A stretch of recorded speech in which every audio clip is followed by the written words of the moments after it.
Hello students, आज हम लोग डिस्कस करेंगे रेट लॉ एक्सप्रेशन और रेट लॉ। बच्चों, ये केमिकल काइनेटिक्स चैप्टर की आप समझ लीजिए आत्मा है। इसको बहुत ध्यान से, जो टॉपिक आज आप डिस्कस करने वाले हैं उसको आपको बहुत ध्यान से समझना है, ठीक है।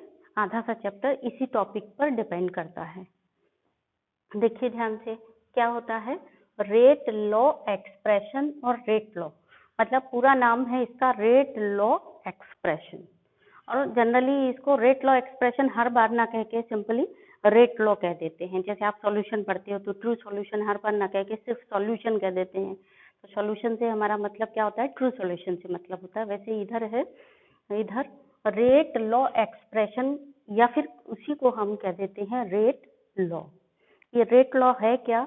रेट लॉ है रिश्तेदारी, relationship of rate with concentration terms. Rate का कंसंट्रेशन टर्म्स के साथ क्या रिश्तेदारी है, क्या रिलेशनशिप है, हमको ये समझना है इस पूरे टॉपिक में। और अगर आपने ये समझ लिया तो आपको न्यूमेरिकल प्रॉब्लम को अंडरस्टैंड करना बहुत आसान हो जाएगा। और जितने कंफ्यूजन होंगे आपको इस पूरे चैप्टर में, वो सिर्फ इसलिए होंगे कि आपने रेट लॉ समझा नहीं होगा। इसलिए be aware and be careful, और ध्यान से रेट लॉ बहुत अच्छे से समझिए, ठीक है। तो देखिए रेट लॉ क्या है। Rate law is the expression in which reaction rate is given in terms of molar concentration of reactant with each term raised to some power which may or may not be same as the stoichiometric coefficient of the reacting species in a balanced chemical equation। ठीक है, इतना लंबा चौड़ा जैसे आपसे पूछा जाए viva वगैरह में तो आप सिंपल बता सकते हैं कि रेट लॉ क्या है, which express the relation of rate of reaction with concentration terms. और वैसे आप इसको समझ लीजिए, मतलब कंसंट्रेशन टर्म्स में हर एक जो कंसंट्रेशन टर्म है it is raised by some power, और ये जो पावर है वो स्टोइकोमेट्रिक कोएफिशिएंट के बराबर हो भी सकती है और नहीं भी हो सकती है। क्या लिख रहा है देखिए, बहुत अच्छे समझना है। Rate law is the expression in which reaction rate is given in terms of molar concentration of reactant with each term raised to some power which में भी, मतलब हर कंसंट्रेशन टर्म कुछ के ऊपर कोई पावर लगी होगी, और वो पावर जो है वो स्टोइकोमेट्रिक कोएफिशिएंट के बराबर भी हो सकती है और नहीं भी हो सकती है। स्टोइकोमेट्रिक कोएफिशिएंट आप समझते हैं, ये जो बैलेंस इक्वेशन में संख्या होती है इसको हम स्टोइकोमेट्रिक कोएफिशिएंट कहते हैं, अगर आपको नहीं पता है तो, ठीक है। तो इनका कहना ये है, ये जैसे ये रिएक्शन इन्होंने दी, ये रिएक्शन है 2NO gas plus O2 gas equal to 2NO2। इस रिएक्शन के लिए रेट लॉ है रेट इक्वल टू के इंटू कंसंट्रेशन टर्म। क्या बताया, ये डेफिनेशन क्या कह रही है कि रेट लॉ क्या है, जो रेट ऑफ रिएक्शन को कंसंट्रेशन टर्म्स से जोड़े। तो ये ये वाली जो इक्वेशन है इसके लिए रेट लॉ, ये रेट लॉ है, यानी इसके लिए रेट लॉ क्या है, रेट इक्वल टू के NO का स्क्वायर इंटू O2 का कंसंट्रेशन, ठीक है। एक्चुअल बहुत अच्छे से समझिए आप, रेट लॉ ये पूरा है, ठीक है। कई बार बच्चे कंफ्यूज हो जाते हैं, वो समझते हैं रेट लॉ का मतलब केवल इतना टर्म, केवल इतना टर्म, ये रेट लॉ नहीं है। रेट लॉ मतलब रेट इक्वल टू के into concentration term. Concentration term कोई भी हो सकते हैं, मतलब किसके होंगे, वो रिएक्टेंट के होंगे, प्रोडक्ट के नहीं होंगे, ये भी ध्यान रखना है आपको। रेट लॉ में हमेशा यहाँ पर जो कंसंट्रेशन टर्म्स होते हैं वो रिएक्टेंट के होते हैं, not product. Rate of reaction आप लिख सकते थे, रिएक्टेंट के टर्म में भी लिख सकते थे, प्रोडक्ट के टर्म में भी लिख सकते, लेकिन रेट लॉ क्या है, रेट लॉ में rate of reaction is equal to के into concentration term of reactant. अब आइए यहाँ पर ये जो रेट है, यहाँ रेट आप रिएक्टेंट के टर्म में भी और प्रोडक्ट के टर्म में भी लिख सकते हैं, क्योंकि रेट ऑफ रिएक्शन काय के बराबर होती है। रेट ऑफ रिएक्शन आप रिएक्टेंट के टर्म्स में भी निकाल सकते हो और प्रोडक्ट के टर्म्स में भी निकाल सकते हो, क्योंकि वो तो बराबर ही रहेगी। तो ये वाला जो रेट है ये रेट ऑफ रिएक्शन है, ध्यान दीजिए, ये रेट ऑफ रिएक्शन है इज इक्वल टू के इंटू कंसंट्रेशन टर्म्स। इस पूरे एक्सप्रेशन को हम क्या कहते हैं, रेट लॉ कहते हैं। बहुत अच्छे से ये समझना है आपको, ठीक। और रेट लॉ में यहाँ पर केवल नोट लगा लो, अगर आप नहीं थोड़ा भी आपको भूलने का है तो अलग से नोट लगा के रखो कि इसमें यानी ये जो पूरा है, एक तो ये ध्यान रखो रेट लॉ ये नहीं है, रेट लॉ का मतलब रेट इक्वल टू ये पूरा टर्म, ये पूरा रेट लॉ है, ठीक है। फिर और क्या ध्यान रखना है आपको, यहाँ पर जो कंसंट्रेशन टर्म है वो केवल रिएक्टेंट के होंगे, प्रोडक्ट के नहीं होंगे हमेशा, वही चीज यहाँ पर लिखी है, ठीक।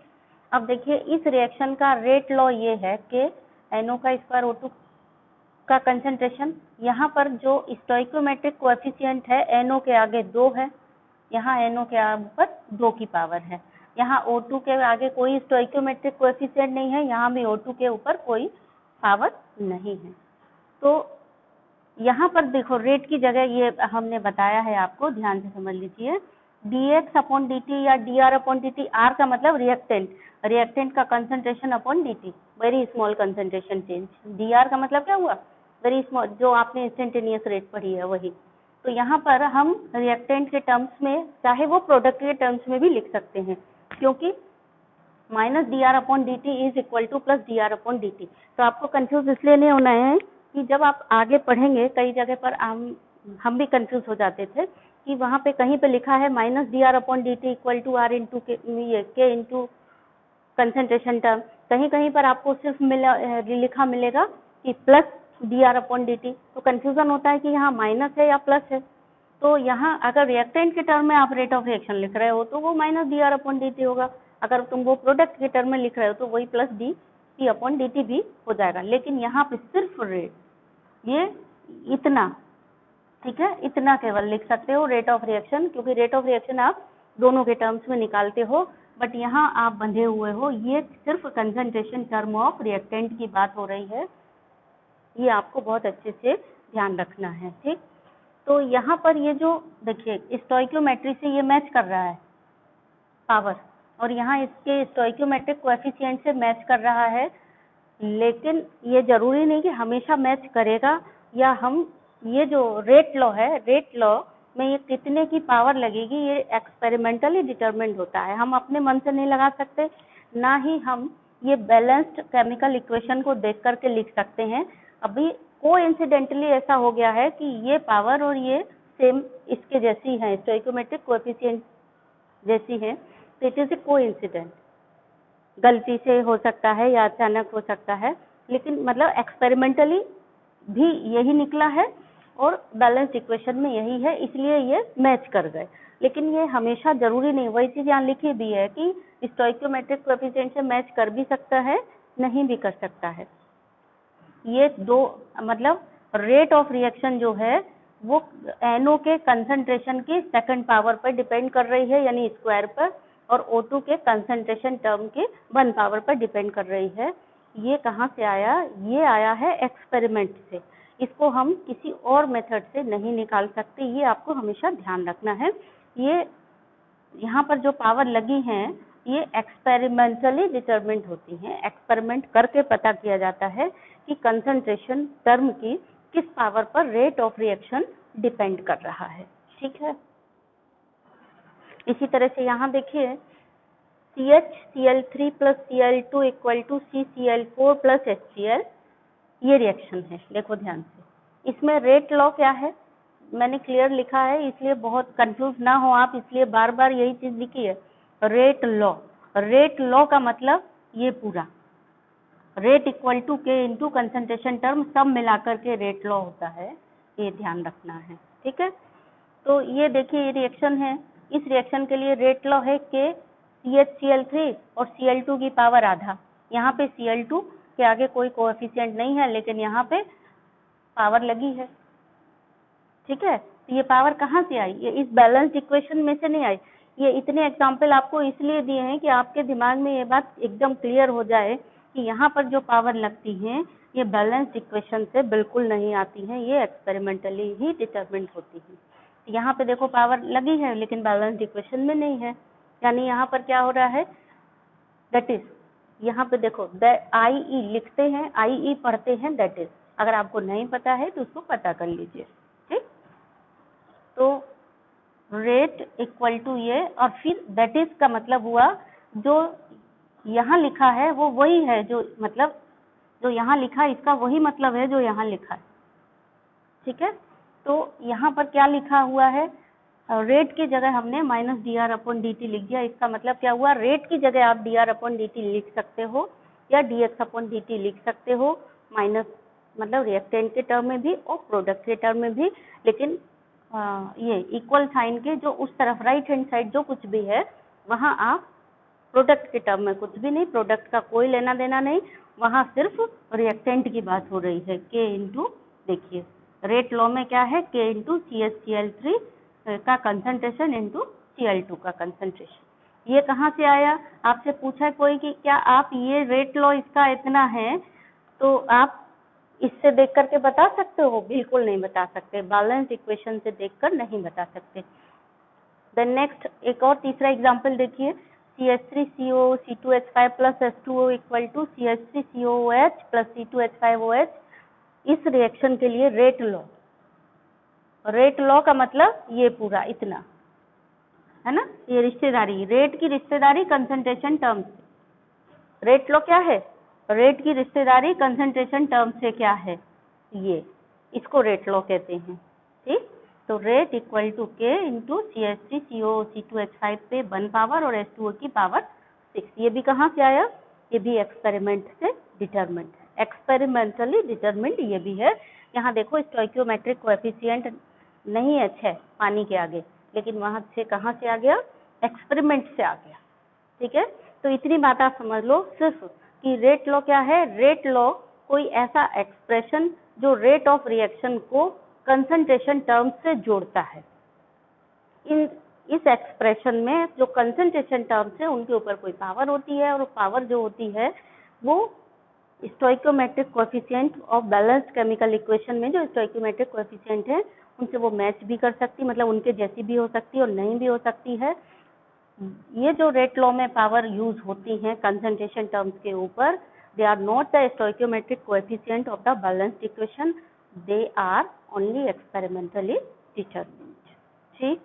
अब बहुत इंपॉर्टेंट चीज आप समझने जा रहे हैं, ये वी कैन राइट, जो मैंने आपको अभी बताया था, D r upon d T in place of rate. Rate की जगह हम D r upon d T लिख सकते हैं, इंस्टेंटेनियस रेट लिख सकते हैं, ठीक है। अब इंस्टेंटेनियस रेट हम रिएक्टेंट के टर्म में भी लिख सकते हैं, प्रोडक्ट के टर्म में भी लिख सकते हैं। In place of rate this form of equation is called as the differential rate equation. यानी ये रेट लॉ हमने एक इस तरीके से लिखा, और यहाँ पे देखो इस तरीके से लिखा, और एक रेट लॉ हमने इस तरीके से लिखा, minus d r upon d t equal to K. तो जब हम रेट लॉ को ये d r upon d t equal to K इस तरह से लिखते हैं तो इसको कहते हैं डिफरेंशियल रेट इक्वेशन। मैंने यहाँ पे लिखा है कहीं, ये रिएक्शन की जो ये फॉर्म है, ये वाली फॉर्म जिसमें d x upon d t या d r upon d t के टर्म्स में हमने रेट लॉ को लिखा है, ऐसा ये क्या कहलाती है, डिफरेंशियल रेट इक्वेशन कहलाती है।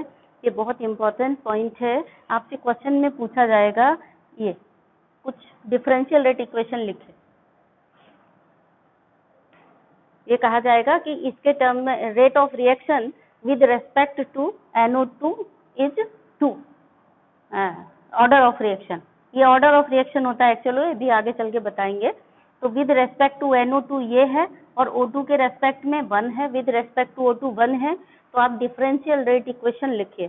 तो डिफरेंशियल रेट इक्वेशन क्या हो गई, ये d r upon d t और d x upon d t equal to के।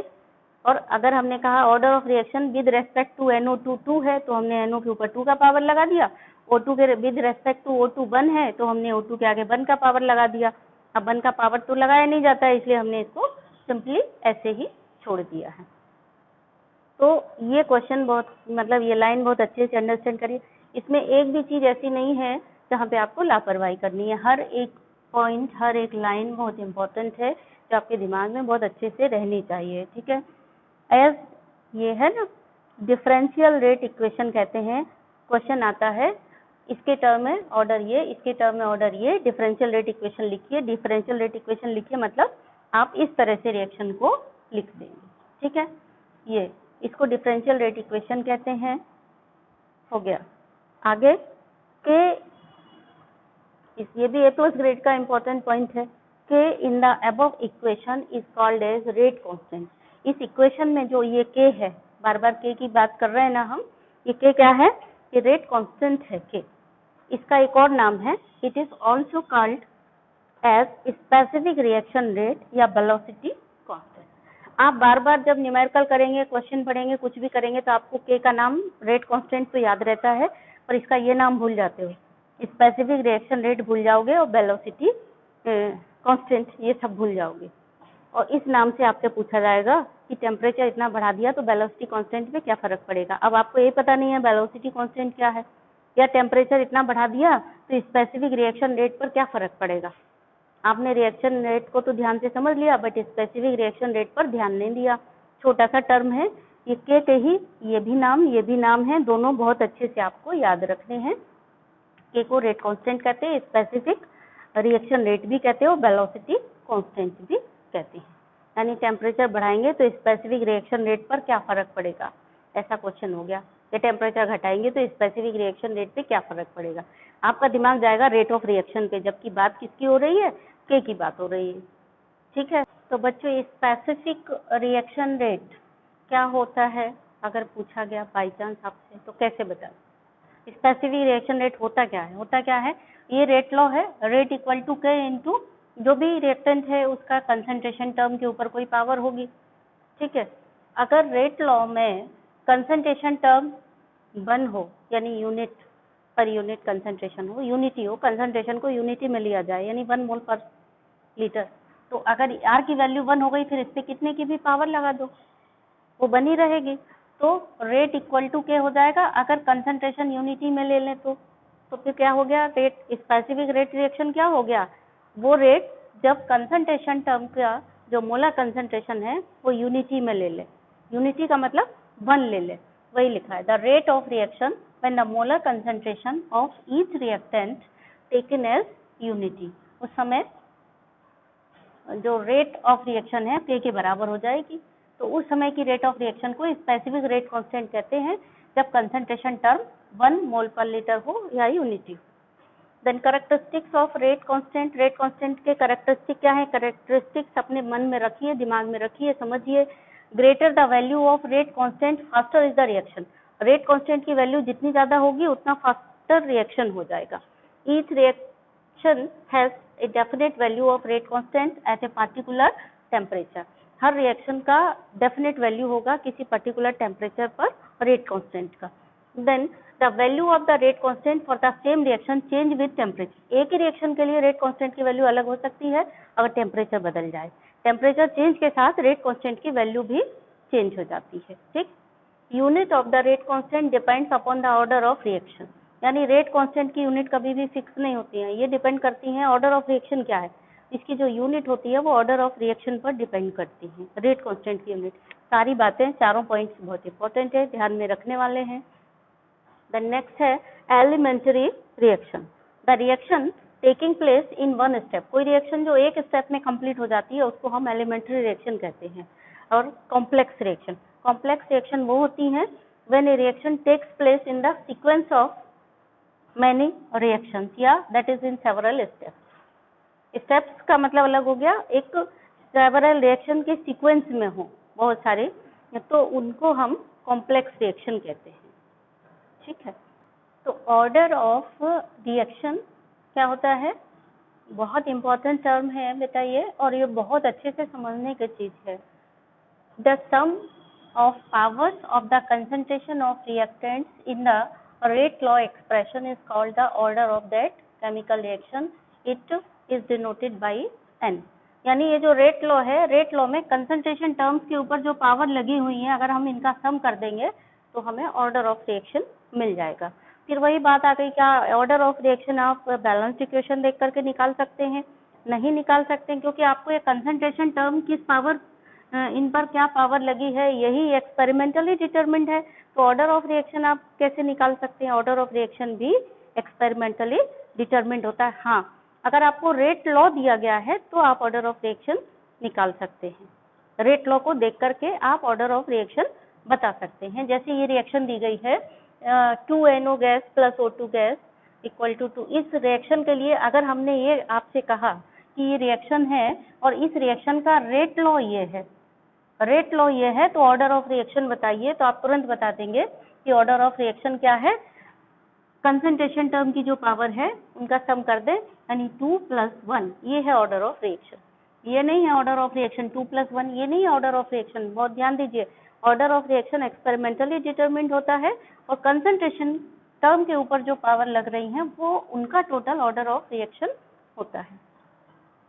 ठीक, इसी तरह से ये रिएक्शन है, इसमें इस रिएक्शन के लिए रेट लॉ है ये -dx/dt = K CH3 Cl2 half.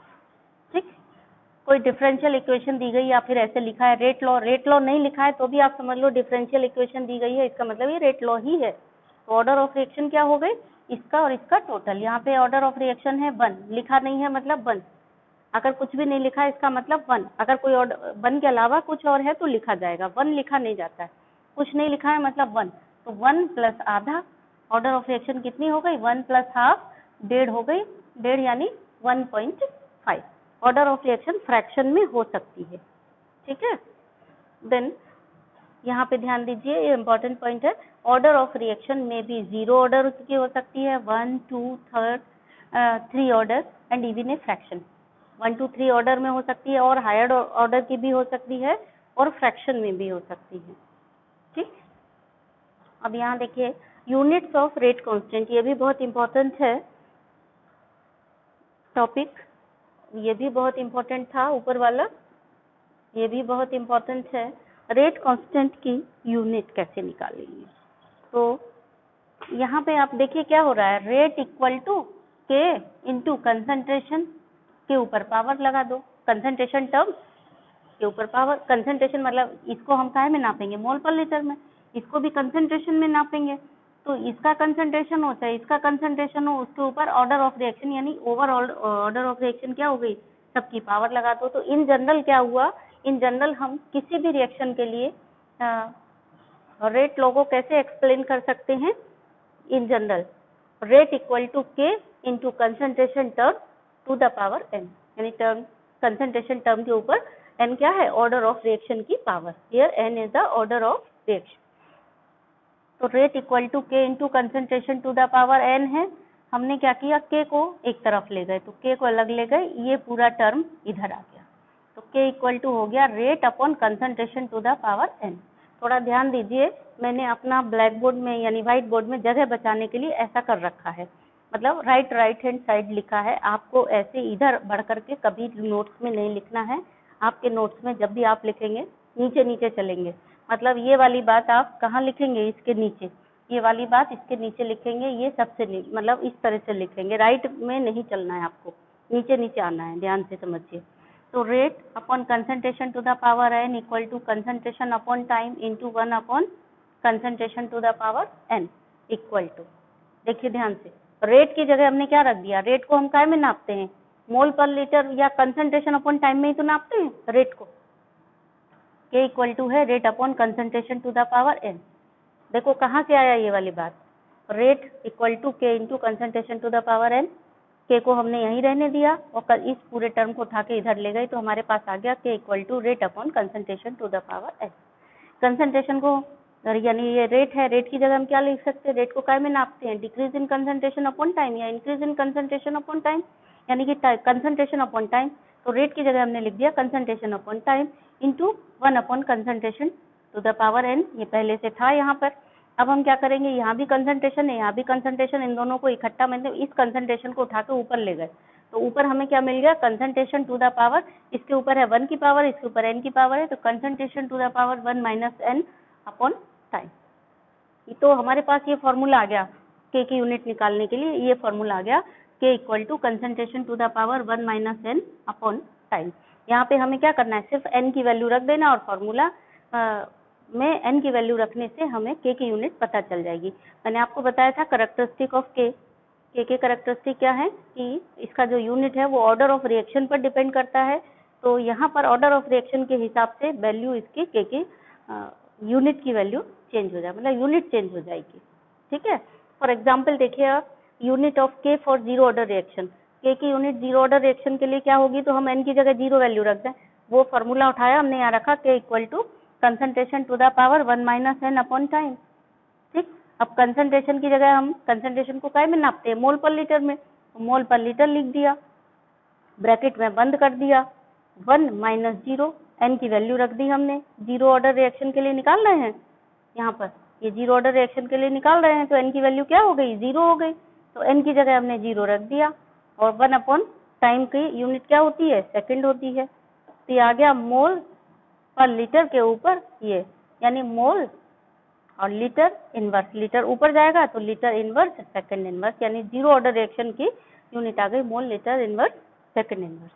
इसी तरह देखिए यूनिट ऑफ के for first order reaction, first order reaction की यूनिट क्या होगी, इस फॉर्मूले को उठा के हमने यहाँ रखा, ये फॉर्मूला आया k into k equal to concentration to the power 1 minus n upon time. Concentration to the power 1 minus किस ऑर्डर के लिए रिएक्शन के लिए निकाल रहे हो, फर्स्ट ऑर्डर के लिए निकाल रहे हो, तो एन की वैल्यू यहाँ क्या हो गई, एन की वैल्यू आपने यहाँ 1 रख दी डिवाइडेड बाई टाइम, तो 1 माइनस 1 इक्वल टू 0 हो गया। Concentration to the power 0 upon time, concentration to the power 0 equal to किसी भी टर्म के ऊपर अगर 0 की पावर लगी हो तो वो टर्म 1 के बराबर हो जाता है, तो ये 1 हो गया और टाइम ऊपर चला गया, यानी सेकंड इनवर्स हो गया। टाइम की जगह हम यहाँ पे वैल्यू रख देते हैं, यहाँ सेकंड रख दे तो भी ये सेकंड ऊपर चला गया, कंसंट्रेशन टू द पावर 0 1 के बराबर हो गया। इस तरह से हम ऑर्डर ऑफ रिएक्शन निकाल लेंगे। चलिए अब हम निकालेंगे order of reaction for second means unit of के फॉर सेकंड ऑर्डर रिएक्शन। बच्चों unit of second order reaction, ठीक है, ये है के इक्वल टू वही वाला फॉर्मूला अपन ने रखा, concentration to the power 1 minus n upon time. तो कंसंट्रेशन को हम लिख सकते हैं मोल पर लीटर में, तो मोल पर लीटर कंसंट्रेशन की जगह हमने रख दिया मोल पर लीटर, पावर 1 माइनस एन की वैल्यू क्या है, सेकंड ऑर्डर के लिए निकाल रहे हैं, तो एन की वैल्यू आ गई 2। ठीक, एन की जगह हमने यहाँ पर एन की जगह 2 रख दिया, 1 माइनस 2 1 अपॉन सेकंड, तो 1 में से 2 या -1 आ गया इसकी पावर, तो मोल पर लीटर टू द पावर -1। अब जब ब्रैकेट खोलेंगे तो ये हो गया mole inverse litre second inverse. ठीक, अब आइए मॉलिक्यूलरिटी ऑफ द रिएक्शन, ये नया टर्म है, आप इसको सीखिए समझिए। The number of reacting species, reacting species में एटम आयन मॉलिक्यूल कुछ भी हो सकता है, तो number of reacting species taking part in an elementary reaction which must colloid simultaneously in order to bring about a chemical reaction is called as molecularity of the reaction। Means यानी जो elementary reaction है उसमें जो number, elementary reaction मतलब 1 step reaction, उसमें number of ions या atoms या जो भी रिएक्टिंग स्पीसीज है उनकी संख्या जो कोलाइड होने के बाद प्रोडक्ट में चेंज होती है, उनको हम कहते हैं मोलिकुलरिटी। कितनी संख्या में वो कोलॉइड होकर के प्रोडक्ट में चेंज हो रही हैं एक बार, जैसे एक्सीडेंट, एक तरीके से एक्सीडेंट समझ लो इसको, सड़क पे गाड़ियां जा रही हैं दो, एक इधर से आई एक इधर से आई, आपस में टकरा गई, एक्सीडेंट हो गया। एक्सीडेंट हो गया जब प्रोडक्ट बन गया तभी हम उसको कहेंगे मॉलिक्यूलरिटी ऑफ रिएक्शन। सिर्फ टकराई और प्रोडक्ट नहीं बना तो नहीं कहेंगे मॉलिक्यूलरिटी ऑफ रिएक्शन, समझ गए ना आप।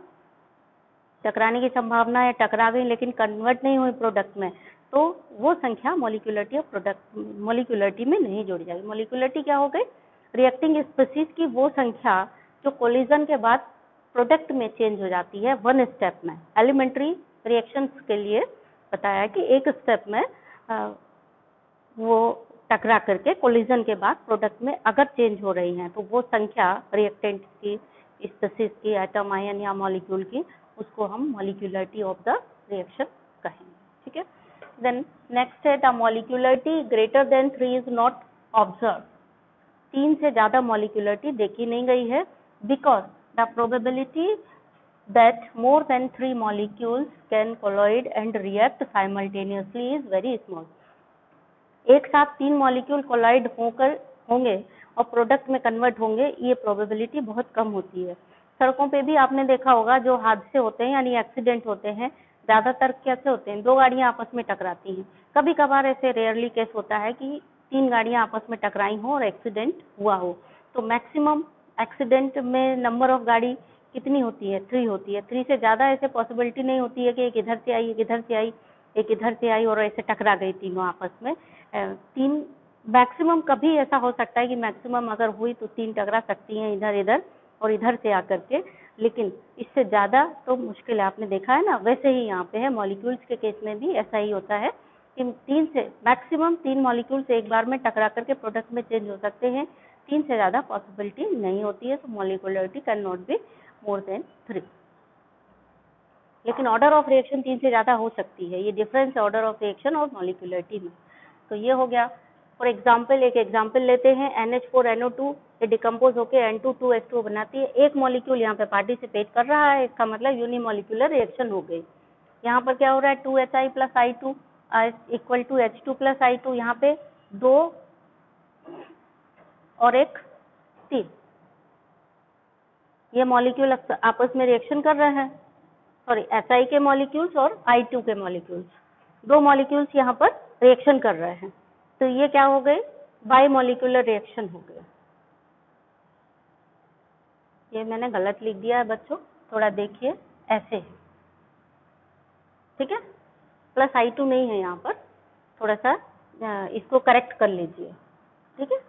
2HI डिकम्पोज होके H2 और I2 में कन्वर्ट हो रही है, यानी 2 मॉलिक्यूल HI के पार्टिसिपेट कर रहे हैं रिएक्शन में। ठीक, ऐसी हो गई, 2 मॉलिक्यूल रिएक्शन कर रहे हैं तो बाइमॉलिक्यूलर रिएक्शन हो गई। देन 2NO + O2, यहाँ पे 2 मॉलिक्यूल NO के और 1 मॉलिक्यूल O2 का आपस में कोलॉइड कर जब भी केमिकल रिएक्शन होती है मॉलिक्यूल्स रिएक्टेंट के कोलॉइड करते हैं, कोलिजन करते हैं। कोलिजन करने से अगर वो कोलिजन के बाद प्रोडक्ट में चेंज हो गए तो हम कहते हैं इफेक्टिव कोलिजन हुआ, अदरवाइज नहीं। तो इफेक्टिव कोलिजन होता है उसको। तो ये 2 मॉलिक्यूल्स और 1 मॉलिक्यूल इफेक्टिव कोलिजन के बाद 2NO2 में कन्वर्ट होते हैं। तो ये 3 मॉलिक्यूल एक साथ कोलॉइड होकर के प्रोडक्ट में कन्वर्ट हुए तो ट्राई मॉलिक्यूलर रिएक्शन। अब ये रिएक्शन देखिए, नीचे यहाँ पे लिखा है KClO3 + 6FeSO4 + 3H2SO4 KCl + 3। हाँ, मतलब इसको बाद में आते हैं, पहले इसको समझो। ये एक मॉलिक्यूल पार्टिसिपेट कर रहा है तो यूनिमोलिकुलर, 2 मॉलिक्यूल से प्रोडक्ट बन रहा है तो बाइमॉलिक्यूलर, 3 से बन रहा है तो ट्राइमॉलिक्यूलर। अब ऐसा नहीं है टेट्रा, पेंटा, हेक्सा मॉलिक्यूलर होती चली जाएगी। यहाँ पे देखिए इसको, इन तीनों के बाद ये वाली बात नोट करिएगा, molecularity greater than 3 is not possible. 3 से ज्यादा मॉलिक्यूलरिटी इज नॉट पॉसिबल। ये नोट करने के बाद ये नोट करेंगे, फिर इसको नोट करेंगे। हाँ, तो KClO3 + 6FeSO4 + 3H2SO4 equal to KCl + 3Fe2SO4 का होल थ्राइस + 3H2O। ये रिएक्शन है। इसमें देखिए क्या दिख रहा है आपको, मॉलिक्यूलरिटी कितनी दिखाई दे रही है, 6 और 1 7 और 1 7 3 10। इसकी मॉलिक्यूलरिटी कैसे दिख रही है, 10 दिखाई दे रही है, बट है नहीं। In this reaction molecularity is not 10 but it is a complex reaction which complete in several step. ये रिएक्शन कैसी है, कॉम्प्लेक्स रिएक्शन है, सेवरल स्टेप्स में कंप्लीट हुई होगी। इसलिए आपको ओवरऑल सारी रिएक्शंस का टोटल करके लिख दिया, वो ओवरऑल रिएक्शन लिखी है यहाँ पर, इसलिए आपको मॉलिक्यूलरिटी इसकी 10 दिखाई दे रही है। एक्चुअल मॉलिक्यूलरिटी इसकी 2 है। ऐसे अमोनिया भी है ना, अमोनिया का फॉर्मेशन N2 + 3H2, तो मॉलिक्यूलरिटी क्या हो गई, 4 दिख रही है, बट 4 होती नहीं है। अमोनिया का formation is also a complex reaction. ठीक है, सो रेट डिटर्मिनिंग स्टेप, ये बहुत इंपॉर्टेंट पॉइंट है यहाँ पर। Rate determining step logical question पूछे जाते हैं यहाँ पर, बहुत बढ़िया बढ़िया इससे। तो रेट डिटर्मिनिंग स्टेप क्या होता है, the overall rate of reaction is controlled by the slowest step in A reaction, has the slowest step is the called the rate determining step. यानी किसी भी रिएक्शन का, मैंने बताया ना यहाँ पे जो कॉम्प्लेक्स रिएक्शन होंगी वो कई स्टेप में होंगी, उन सारी रिएक्शंस में जो स्लोएस्ट स्टेप होगा that determine the rate of the reaction. किसी भी रिएक्शन की रेट को स्लोएस्ट स्टेप डिटरमिन करता है, फास्ट स्टेप डिटरमिन नहीं करता है। आप ऐसे समझ लो कि आप जाते हैं ना कहाँ पर, बाउंड्री फांद करके वो गुफा मंदिर में घूमने, या फिर किसी के भंडारा खाने गए आप, 5-6 बच्चे एक साथ गए। अब जो सबसे धीमा चल रहा होगा उसको बार बार पीछे मुड़ करके देखोगे। ऐसा नहीं है कि 4 बच्चे तेज चल रहे हैं और एक धीमा चल रहा है। मान लो आप 5 लोग ग्रुप में बाउंड्री फांद करके गए भंडारा खाने के लिए, है ना, अब जो एक पीछे आ रहा है आप उसका वेट करोगे, बाउंड्री से कूद के अंदर तभी आओगे जब वो चौथा पांचवा भी आपके साथ में आ जाएगा। ठीक है, तो आप जो ज्यादा तेज चल रहे थे वो तो दौड़ के आ गए, बाउंड्री तक तो आ गए, लेकिन बाउंड्री से बाहर इधर अंदर फांदने के लिए वापस भी आना है ना, वापस फांदने के लिए जाने के लिए अकेले नहीं जाओगे। अगर 5 का ग्रुप निकला है तो 4 लोग बाहर निकल गए तो 5वें का इंतजार करोगे, जब 5वां भी आ जाएगा तब आप जाओगे। तो स्लोएस्ट आप में जो स्लोएस्ट था उसने आपकी रेट को डिटरमिन किया। आप भले तेज हैं, फास्ट है, जा सकते हैं। घर में कोई बुढ़ा आदमी होता है ना और एक छोटा बच्चा होता है तो आपको रुकना पड़ेगा, है ना। आप देखोगे अपने दादी के साथ कहीं मार्केट में जा रहे हो तो कैसे जाओगे, दादी धीरे धीरे चल रही है तो आप भी धीरे धीरे चलोगे उनके साथ में, भले आप तेज चल लेते हो। तो आपकी रेट को किसने डिटरमिन किया, दादी की रेट ने, क्योंकि वो धीरे धीरे चल रही हैं। This is the same in the case of chemical reaction. उनमें जो स्लोएस्ट रिएक्शन होती है, जो स्लोएस्ट स्टेप होता है, वही रेट ऑफ रिएक्शन को डिटरमिन करता है। ठीक है बच्चों, ये रिएक्शन कंसिडर करते हैं, देखते हैं। ये रिएक्शन है decomposition of H2O2 by iodide ion in alkaline medium. Alkaline medium में आयोडाइड आयन के प्रेजेंस में H2O2 का डिकम्पोजिशन जब होता है तो 2H2O plus O2 ये रिएक्शन हो रही है। ठीक है, इस रिएक्शन के लिए the rate equation that is rate law for this reaction is rate equal to minus d H2O का H2O2 concentration upon dt equal to K H2O I minus. यानी इस इक्वेशन के लिए रेट लॉ, देखो एक नई बात आपको यहाँ देखने में मिली, रेट इक्वेशन भी बोलते हैं किसको, रेट लॉ एक्सप्रेशन को। इसको नोट करिए, ठीक है, यहाँ पे ध्यान दीजिए, ये आप भूल जाएंगे। रेट लॉ को रेट इक्वेशन भी बोलते हैं, है ना। तो ये रिएक्शन दी गई है आपको और ये कहा गया है कि इस रिएक्शन के लिए ये रेट लॉ दिया गया है, रेट लॉ है, ठीक। और मैकेनिज्म ऑफ द रिएक्शन ये है, फर्स्ट स्टेप ये और सेकंड स्टेप ये। अब इस रिएक्शन कभी ये क्वेश्चन आता है, अक्सर पूछा जाता है, ये मैकेनिज्म आपको दे दी, दो तरीके से क्वेश्चन आएगा, ये मैकेनिज्म दे दी सिंपली ऐसे, और फिर आपसे ये पूछा जाएगा कि इस रिएक्शन के लिए रेट डिटरमिनिंग स्टेप बताइए कौन सा होगा। तो आप देख करके बताएंगे, जो भी स्टेप स्लो होगा रिएक्शन में, फर्स्ट होगा या सेकंड होगा, जो भी स्लो स्टेप होगा। तो since first step is slow तो it is the rate determining step, ठीक। फिर यहाँ से ये भी क्वेश्चन आता है कि ये दे दिया, मैकेनिज्म दे दिया आपसे सिंपल, रेट लॉ ये नहीं दिया आपको, रेट लॉ एक्सप्रेशन नहीं दिया। इस रिएक्शन के लिए रेट इक्वेशन लिखिए या फिर रेट लॉ लिखिए इस रिएक्शन के लिए, ये मैकेनिज्म सिर्फ दे दी। तो रेट इक्वेशन इस रिएक्शन की कहाँ से बनी, देखो फर्स्ट जहाँ जो रेट डिटरमिनिंग स्टेप है वही ऑर्डर ऑफ रिएक्शन में, यानी वहाँ पे रेट लॉ में जाएगा। यहाँ पे देखो रिएक्टेंट ये भी है, ये भी है, ये भी है, ये भी है, लेकिन रेट डिटरमिनिंग स्टेप का रिएक्टेंट ही देखो रेट लॉ में लिखा गया है। देखिए ध्यान से, स्लो स्टेप में H2O2 है और I माइनस है, तो रेट लॉ क्या है इसका, ये तो सिंपल है, रेट ऑफ रिएक्शन H2O2 के टर्म्स में लिखी जाएगी, तो डी H2O2 का कंसंट्रेशन अपॉन dt है, तो सिंपल बात हो गई, यानी रेट ऑफ रिएक्शन H2O2 के टर्म्स में ये होगी। ये देखो इधर क्या होगा, कंसंट्रेशन का टर्म में K इक्वल टू ये जो फर्स्ट स्टेप यानी स्लो स्टेप के जो रिएक्टेंट हैं वो आ गए। अब H2O2 प्लस I माइनस, तो K इक्वल टू H2O का कंसंट्रेशन इंटू I माइनस। अगर ये फर्स्ट स्टेप यानी जो स्लो स्टेप है, स्लो स्टेप में यहाँ 2 होता तो वो 2 यहाँ पे स्टोइकोमेट्रिक कोएफिशिएंट में आ जाता, स्लो स्टेप का आता है। ये थोड़ा ध्यान रखिए, ऐसे कोई थोड़ा सा चेंज करके आपको दे दिया, वहाँ पे स्टोइकोमेट्रिक कोएफिशिएंट स्लो स्टेप में अगर है, नोट करके रखो, यहाँ लाल पेन से नोट कर लो। कोई ऐसी रिएक्शन दी गई है जहाँ स्लो स्टेप में स्टोइकोमेट्रिक कोएफिशिएंट यहाँ कुछ है, तो वो स्टोइकोमेट्रिक कोएफिशिएंट स्लो स्टेप वाला, जब हमसे अगर पूछा गया है कि रेट लॉ डिटरमिन करिए या रेट इक्वेशन लिखिए, तो उस समय वो जो स्टोइकोमेट्रिक कोएफिशिएंट स्लो स्टेप वाला रिएक्टेंट का यहाँ पर आ जाएगा पावर में, ठीक। ओवरऑल बैलेंस इक्वेशन का नहीं आता है, ध्यान देना, ओवरऑल बैलेंस इक्वेशन का नहीं आता है, सिर्फ स्लो स्टेप की जो रिएक्टेंट हैं उनका जो कोफिशिएंट है वो यहाँ रेट लॉ में कंसंट्रेशन टर्म के ऊपर पावर के फॉर्म में लिख लेते हैं। वहाँ पे नोट लगा करके लिख लीजिए, हो सकता है बाई चांस तुमको ऐसा कोई एग्जाम्पल कंपटीशन में मिल जाए, जेई वगैरह में, एनसीईआरटी में ये सीबीएसई में तो इतना कठिन नहीं पूछा जाता है, सीबीएसई में तो ये भी नहीं पूछा जाता है। मैकेनिज्म बहुत सालों से बंद हो गया है, 2004 आर के बाद से नहीं पूछा गया है इस टाइप का क्वेश्चन, लेकिन जेईई वगैरह के लिए इस टाइप के आपसे पूछे जा सकते हैं। देन आपके लिए क्वेश्चन है, चेक योर नॉलेज। आपने जितना पढ़ा उसके बेस पर ये दो क्वेश्चन आपको सॉल्व करने हैं।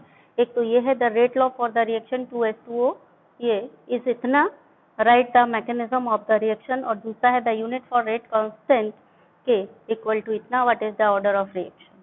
ठीक, सिंपल सी बात है। ये क्वेश्चन किसी को समझ नहीं आया होगा, छोड़ दिया होगा। 70-80% बच्चे तो इस क्वेश्चन को छोड़ ही देते, कहते कुछ दिया ही नहीं गया था, हम स्प्रिंट पेपर था, केवल के की यूनिट दी गई, के का यूनिट दिया, कुछ भी दिया नहीं था, के की यूनिट दी गई थी और कुछ भी कैलकुलेट करने के लिए नहीं दिया था, ऑर्डर ऑफ रिएक्शन हमने नहीं निकाला, छोड़ दिया।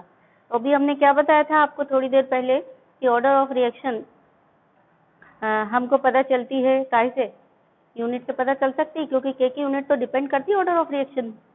आपने ऑर्डर ऑफ रिएक्शन की वैल्यू रख ली तो के की यूनिट निकाली थी, तो आप यहाँ इसकी यूनिट से एन नहीं निकाल सकते हो।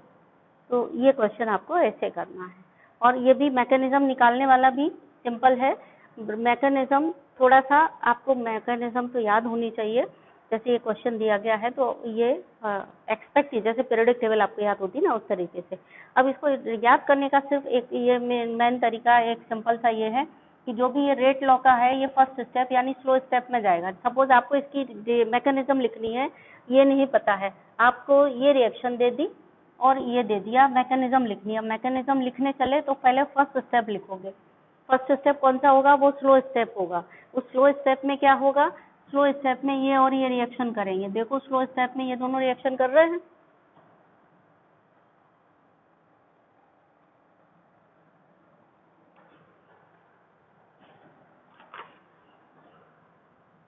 देखो यहाँ करेक्शन कर लो बच्चों, यहाँ पे बेटा करेक्शन कर लो, ये H2O2 है यहाँ पर है, सभी लोग बच्चे यहाँ पे करेक्शन कर लेंगे, ये H2O2 है, ठीक है। तो देखिए आपने ये रेट लॉ देखा और रेट लॉ में से ये वाला स्टेप देखा। इसी स्लो स्टेप के जो रिएक्टेंट होते हैं वो ये होते हैं, स्लो स्टेप के रिएक्टेंट हमेशा रेट लॉ से उठाए जाते हैं। रेट लॉ का ये जो है स्लो स्टेप के रिएक्टेंट हो गए, तो इन दोनों की रिएक्शन हुई, इन दोनों की रिएक्शन से क्या बनना है आपका फाइनल रिएक्शन में। देखो यहाँ फाइनल रिएक्शन में बनना क्या है, अपने मन से कुछ नहीं बनाओगे। फाइनल रिएक्शन में यहाँ H2O बनना था, तो एक H2O आपने बना दिया और बचा इधर एक ऑक्सीजन और एक I माइनस, तो IO माइनस बना दिया आपने। यहाँ पर एक क्लू मिल गया आपको यहाँ से कि फर्स्ट स्टेप में आप क्या बनाओगे। फर्स्ट स्टेप रिएक्टेंट तो यहाँ से उठाओगे, रिएक्टेंट ये उठा लिए, ये लिख दिए यहाँ पर, ठीक। और ये ऊपर एरो पे स्लो स्टेप भी लिख दोगे क्योंकि यही रेट डिटर्मिनिंग है। प्रोडक्ट क्या बनाओगे, प्रोडक्ट यहाँ से देख के बनाओगे। इन दोनों में से कौन सी चीज बन सकती है, O2 नहीं बनाओगे, अपने मन से बन तो सकती है, तो तुम बना भी सकते हो, लेकिन थोड़ा सा मैकेनिज्म भी ध्यान रखो, रिएक्शन में से देखकर बनाना है, अपने मन से कुछ भी नहीं बना देना। जब भी ये मैकेनिज्म पूछी जाएगी तो बैलेंस इक्वेशन दी जाएगी और ये दिया जाएगा, तो बैलेंस आपने यहाँ से रिएक्टेंट लिखे यहाँ पे, अब बैलेंस इक्वेशन देखो ये वाली, इसमें देखो इसमें से कौन सा प्रोडक्ट आप बना सकते हो। याद रखो ये वाला आप पढ़ भी चुके हो कि H2O बनना है, ये वाला H2O बनना है, बना तो आप O2 भी सकते थे लेकिन O2 नहीं बनाना है, इतना सा आपको मेमोरी पे ध्यान देना है। H2O यहाँ से एक उठा करके यहाँ रख लोगे क्योंकि H2O2 से एक ही H2O बनेगा। अब ये ध्यान रखो कि ये I माइनस और IO माइनस बैलेंस्ड इक्वेशन में नहीं है, तो इन दोनों को मरना है, खत्म होना है। खत्म कैसे होना है, ये IO माइनस को काटने के लिए इधर IO माइनस और इधर I माइनस बनेगा, तो तुम्हें क्लू मिल गया रिएक्शन लिखने के लिए। तो यहाँ पर H2O2 यहाँ बैलेंस इक्वेशन में कितने हैं, 2, जबकि आपने फर्स्ट स्टेप में कितने लिए हैं, 1। तो सेकंड स्टेप के लिए आपको क्लू मिल गया कि यहाँ पे 2 हैं और हम सेकंड स्टेप में एक और ले लें तो इन दोनों का टोटल तभी तो 2 होगा।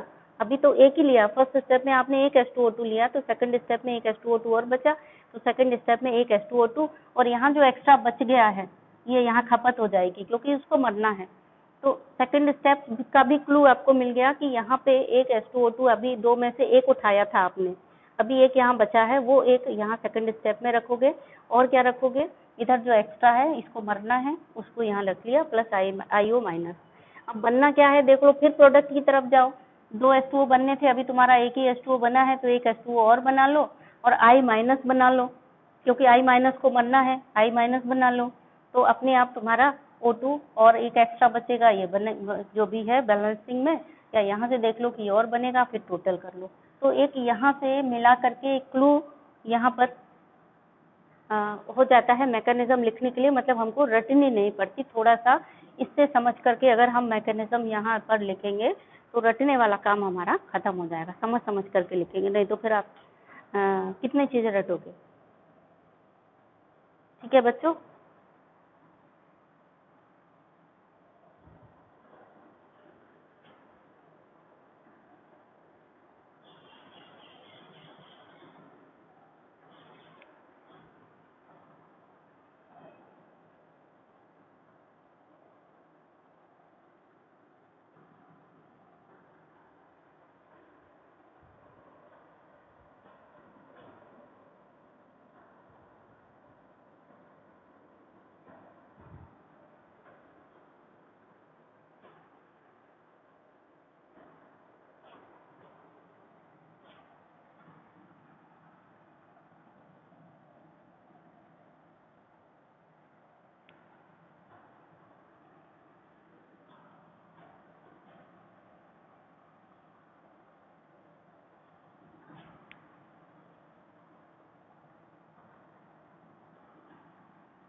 बच्चों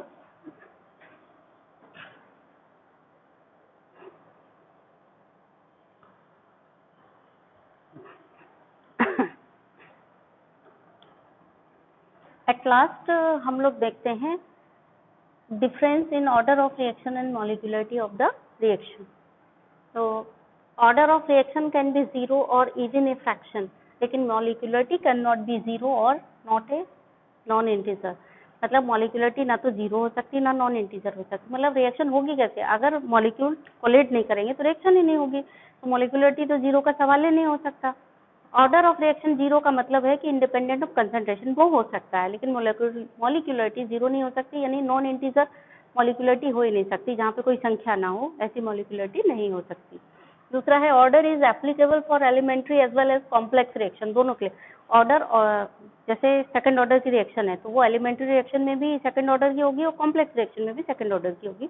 लेकिन molecularity is applicable only for elementary reaction, molecularity complex reaction पर लागू नहीं होती है। वो कॉम्प्लेक्स रिएक्शन में नहीं, केवल एप्लीकेबल फॉर एलिमेंट्री रिएक्शन। और बाकी जो थर्ड डिफरेंस है वो आप डेफिनेशन पढ़ चुके हैं, तो वही डिफरेंस है तो आप अपने आप लिख लेंगे। तो बच्चों आज के लिए इतना ही।